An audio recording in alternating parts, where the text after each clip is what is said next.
Hello my dear students, welcome to online miss classroom. അപ്പോൾ നമ്മൾ കുറച്ചായില്ലേ കണ്ടിട്ട്. എന്തൊക്കെയുണ്ട്, എല്ലാവർക്കും സുഖമല്ലേ? അപ്പം എല്ലാവർക്കും merry Christmas and happy new year. അല്ല, ഹാപ്പി ആവട്ടെ എന്ന് നമുക്ക് പ്രാർത്ഥിക്കാം അല്ലേ? ഓക്കെ, അപ്പോൾ നമുക്ക് ഇന്ന് എല്ലാവർക്കും, അതായത് നമ്മുടെ SCRT സിലബസും CBSEയും അതുപോലെ തന്നെ +1 +2 കൂടി ഹെൽപ്ഫുള്ളായൊരു ടോപ്പിക്കാണ് image formation of A convex mirrors. ഇത് നിങ്ങൾ പറയുന്നുണ്ടെങ്കിലും ആദ്യം റേ ഡയഗ്രമൊക്കെ വരയ്ക്കുന്നത് അതിൻ്റെ സ്റ്റാർട്ടിങ്ങിലായതുകൊണ്ട് ചിലർക്കെങ്കിലും ഒരു കൺഫ്യൂഷൻ ഉണ്ടാവും. അപ്പോൾ നമുക്കതൊന്ന് വരച്ച് നോക്കാം. കോൺവെക്സ് മിററിൻ്റെ ആണ്, മറക്കരുത്. അപ്പോൾ അതിനുവേണ്ടി നമ്മൾ ആദ്യം ഒരു പ്രിൻസിപ്പൽ ആക്സിസ് വരച്ചു അല്ലേ? ഓക്കെ, അപ്പോൾ കോൺവെക്സ് മിററിൻ്റെ പ്രത്യേകത എന്താണ്? It is bulged, reflecting surface is bulged outside, പുറത്തേക്ക് തള്ളി നിൽക്കുന്നതാണ്. മലയാളത്തിൽ കോൺവെക്സ് ദർപ്പണങ്ങൾ എന്നൊക്കെ പറയും.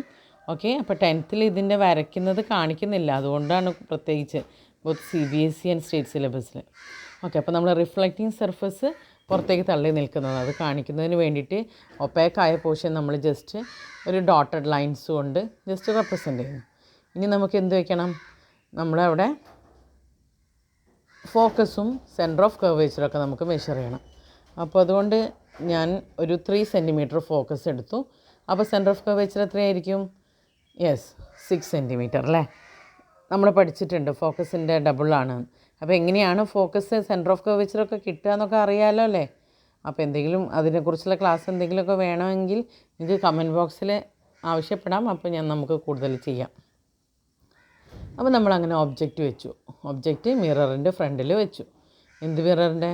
കോൺവെക്സ് മിററിൻ്റെ. ഇനി ഒബ്ജക്റ്റിൽ നിന്ന് പാരലലായിട്ടുള്ള ഒരു റേ നമ്മുടെ കോൺവെക്സ് മിററിലോട്ട് ഇൻസിഡൻറ്റ് ചെയ്യാണ്.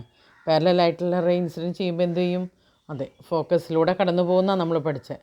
പക്ഷേ ഇത് കോൺവെക്സ് മിറർ ആയതുകൊണ്ട് അതിൻ്റെ പുറകിലൂടെ പോവില്ല. എന്താവും? നമുക്ക് തോന്നും ഫോക്കസിൽ നിന്ന് അകന്നു പോകാൻ തോന്നും അല്ലേ?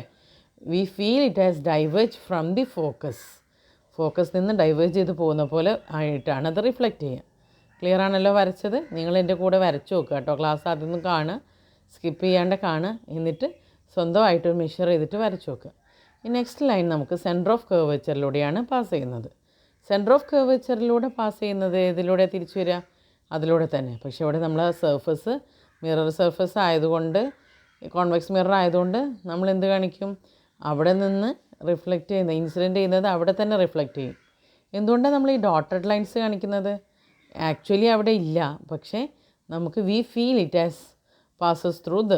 ഓക്കെ, അപ്പോൾ അതുകൊണ്ട് അങ്ങനെ 2 ലൈൻ കൂടി കണക്ട് ചെയ്യുന്ന സ്ഥലത്താണ് നമുക്ക് എന്ത് കിട്ടുന്നത്? ഇമേജ് കിട്ടുന്നത്. അപ്പോൾ നമുക്കൊരു ചെറിയ ഇമേജ് കിട്ടിയില്ലേ? ഓക്കെ, അതിൻ്റെ ആ ഹെഡിൻ്റെ അവിടെ ഇറക്റ്റ് ആയിട്ട് തന്നെ അല്ലേ? അപ്പോൾ ഇതിൻ്റെ ക്യാരക്ടറിസ്റ്റിക്സ് എന്തൊക്കെയാണ്? ആദ്യം നമുക്ക് എന്താ തോന്നുക? ഒബ്ജക്റ്റ് അതേ വലുപ്പമുണ്ടോ? ഇല്ല, ചെറുതായിട്ടുണ്ട്. സോ അത് ഡിമിനിഷ്ഡ് ആയിട്ടുണ്ട് അല്ലേ? ചെറുതായി എന്നുള്ളതിന് നമ്മളെന്ത് പറയാം? ഡിമിനിഷ്ഡ് ആയി. ദെൻ അത് റിയൽ ആണോ? നോ, വെർച്വലാണ് അല്ലേ? ഇറക്റ്റ് എന്ന് പറഞ്ഞാൽ എന്തുകൊണ്ടാണ്? നല്ല നേരെയല്ലേ നിൽക്കുന്നത്? ഓക്കെ, അപ്പോൾ ഇതിൻ്റെ ക്യാരക്ടറിസ്റ്റിക്സ് മറക്കരുതേ. ഒബ്ജക്റ്റിൻ്റെക്കാൾ സൈസ് കുറവാണ്, അതുപോലെ തന്നെ വെർച്വലാണ്, ഇറക്റ്റാണ്. ഇനി നമുക്ക് നോക്കാം. ഇപ്പോൾ നമ്മൾ കോൺകേവ് മിറേഴ്സിൻ്റെ ആണെങ്കിൽ ഡിഫറൻറ്റ് സ്ഥലത്തുള്ളതൊക്കെ പഠിച്ചിട്ടുണ്ട് അല്ലേ? ഫോക്കസിൽ, 2Fൽ, ബിറ്റ്വീൻ F and P, അങ്ങനെയുള്ള ഡിഫറൻസ് കോൺവെക്സ് മിററിൽ ഒരു ടൈപ്പ് ഓഫ് ഇമേജേ വരുന്നുള്ളൂ എന്നാണ് നമ്മൾ ടെക്സ്റ്റ് ബുക്കിലൊക്കെ കാണുന്നത്. അപ്പോൾ ഇങ്ങനെ ഒന്ന് ജസ്റ്റ് വരച്ച് നോക്കാം. ഇത് നമുക്ക് ഏകദേശം ഡിസ്റ്റൻസ് നോക്കുകയാണെങ്കിൽ ഒരു ഫോക്കസിൻ്റെ അടുത്തൊക്കെ ആയിട്ടല്ലേ വരിക. ഇപ്പോൾ നമ്മൾ വരയ്ക്കുന്ന ഡിസ്റ്റൻസ് ഏകദേശം ഒരു സെൻറ്റർ ഓഫ് കർവേച്ചറിൻ്റെ അടുത്തോ അല്ലെങ്കിൽ അതിനേക്കാൾ അകന്നിട്ടൊക്കെ ആയിട്ടുള്ളൊരു സ്ഥലത്താണ് ഇപ്പോൾ നമ്മൾ ഒബ്ജക്റ്റ് വെച്ചിരിക്കുന്നത്.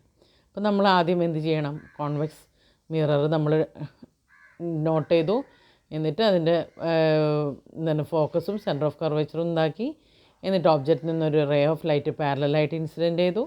പാരലലായി ഇൻസിഡൻറ്റ് ചെയ്യുന്നത് ഫോക്കസിൽ നിന്ന് ഡൈവേർജ് അകന്നു പോകുന്നത് പോലെ നമുക്ക് ഫീൽ ചെയ്യും. അങ്ങനെ ഫോക്കസിൽ നിന്ന് അകന്നു പോകുന്ന പോലെ നമുക്ക് വരച്ചു. ഇത് കഴിഞ്ഞിട്ട് സെൻറ്റർ ഓഫ് കർവേച്ചറിലൂടെയുള്ള ഒരു ലൈന് അല്ലേ? സെൻറ്റർ ഓഫ് കർവേച്ചർ നിങ്ങൾക്കത് കാണുന്നില്ലെങ്കിൽ വരച്ച് നോക്കണേ. ഓക്കെ, അപ്പോൾ സെൻറ്റർ ഓഫ് കർവേച്ചറിലൂടെ വരുന്നത് സെൻറ്റർ ഓഫ് കർവേച്ചറിലൂടെ തന്നെ വരും. ഇവിടെ ഞാൻ മിററിൻ്റെ പുറകിലോട്ട് ഡോട്ടഡ് ലൈന് വരച്ചിട്ടില്ല, പക്ഷേ അത് നിങ്ങൾ ഡോട്ടഡ് ലൈൻ തന്നെ വരയ്ക്കണം. ഡോട്ടഡ് ലൈനായിട്ട് റെപ്രസെൻ്റ് ചെയ്യുമ്പോഴാണ് അവിടെ ഒറിജിനലി ഇല്ല എന്ന് പറഞ്ഞത്. ഇപ്പോഴും നമുക്ക് എവിടെയാണ് കിട്ടിയത്? ഓക്കെ, അതെ, അതിൻ്റെ പോളിൻ്റെയും ഫോക്കസിൻ്റെയും ഇടയ്ക്കായിട്ട് ചെറിയൊരു ഇമേജ് കിട്ടി. നേരത്തെ കേസിൽ എവിടെയാണ് കിട്ടിയത്? പോളിൻ്റെയും ഫോക്കസിൻ്റെയും ഇടയിൽ തന്നെയാണ് അല്ലേ? അപ്പോൾ രണ്ട് കേസിലും നമുക്ക് എവിടെ കിട്ടിയത് പോളിൻ്റെയും ഫോക്കസ്. അപ്പോൾ കോൺവെക്സ് മിററിൻ്റെ ഏത് ഡിസ്റ്റൻസിൽ വെക്കുകയാണെങ്കിലും അടുത്ത് വെക്കുകയാണെങ്കിലും ഒക്കെ നമുക്ക് കിട്ടുന്ന ഇമേജ് എന്ന് പറയുന്നത് പോളിൻ്റെയും ഫോക്കസിൻ്റെയും ഇടയിലാണ്. അപ്പോൾ ഇത്രയും ക്ലിയർ ആണല്ലോ അല്ലേ? അപ്പോൾ നമുക്ക് രണ്ട് ഇമേജും നിങ്ങളൊന്ന് വരച്ചു വെക്കണേ. ഓക്കെ, അപ്പോൾ അതുപോലെ അതിൻ്റെ ക്യാരക്ടറിസ്റ്റിക്സും മറക്കരുത്. അപ്പോൾ നമുക്ക് എളുപ്പമാണ്. കോൺവെക്സ് മിററിൻ്റെ ആകെ ഒരു ഇമേജ് മാത്രമേ ഫോം ചെയ്യുന്നുള്ളൂ. അപ്പോൾ നിങ്ങൾ ടെക്സ്റ്റിൽ പറയാത്തത് കൊണ്ടുകൂടിയാണ് ഞാൻ വരച്ചത്. 10th ടെക്സ്റ്റിൽ നിങ്ങൾ മുന്നേ പഠിച്ചത് കൊണ്ടേ റെപ്രസെൻ്റ് ചെയ്ത് പോവാണ്. അപ്പോൾ ഒന്നും കൂടി നന്നായിട്ട് നോക്കണം കേട്ടോ. ഓക്കെ, അപ്പോൾ ക്ലാസ് ഇഷ്ടമായല്ലോ. ഇനി ആരെങ്കിലും സബ്സ്ക്രൈബ് ചെയ്തിട്ടില്ലെങ്കിൽ മറക്കണ്ട, സബ്സ്ക്രൈബ് ചെയ്തോളൂ. നിങ്ങളുടെ കൂട്ടുകാർക്കൊക്കെ ഇത് ഷെയർ ചെയ്ത് കൊടുക്കാം. അപ്പോൾ അവരുടെയും ഡൗട്ട്സ് ക്ലിയർ ആവുമല്ലോ. മറക്കരുത്, എവിടെയാണ് നമ്മൾക്ക് ഇമേജ് കിട്ടുന്നത്? കോൺവെക്സ് മിററിൻ്റെ ഇമേജ് കിട്ടുന്നത് പോളിൻ്റെയും ഫോക്കസിൻ്റെയും ഇടയ്ക്ക്. ക്ലിയർ ആണല്ലോ? ഓക്കെ, അപ്പോൾ ഇനി എന്തെങ്കിലും ഡൗട്ട് ഉണ്ടെങ്കിൽ നിങ്ങൾക്ക് കമൻറ്റ് ബോക്സിലിടാം. ഓക്കെ, അപ്പോൾ ഇതിൽ നിങ്ങൾ എന്തായാലും മറക്കാതെ ഇരിക്കേണ്ടത് ഇമേജ് ഫോർമേഷൻ, ഇമേജ് എവിടെയാണ് കിട്ടുന്ന ഒബ്ജക്റ്റ് എവിടെ വെച്ചാലും കോൺവെക്സ് മിററിൻ്റെ ഇമേജ് പോളിൻ്റെയും ഫോക്കസിൻ്റെയും ഇടയ്ക്ക്, അതുപോലെ തന്നെ ഇമേജിൻ്റെ ക്യാരക്ടറിസ്റ്റിക്സ്. അപ്പോൾ okay, see you, thank U.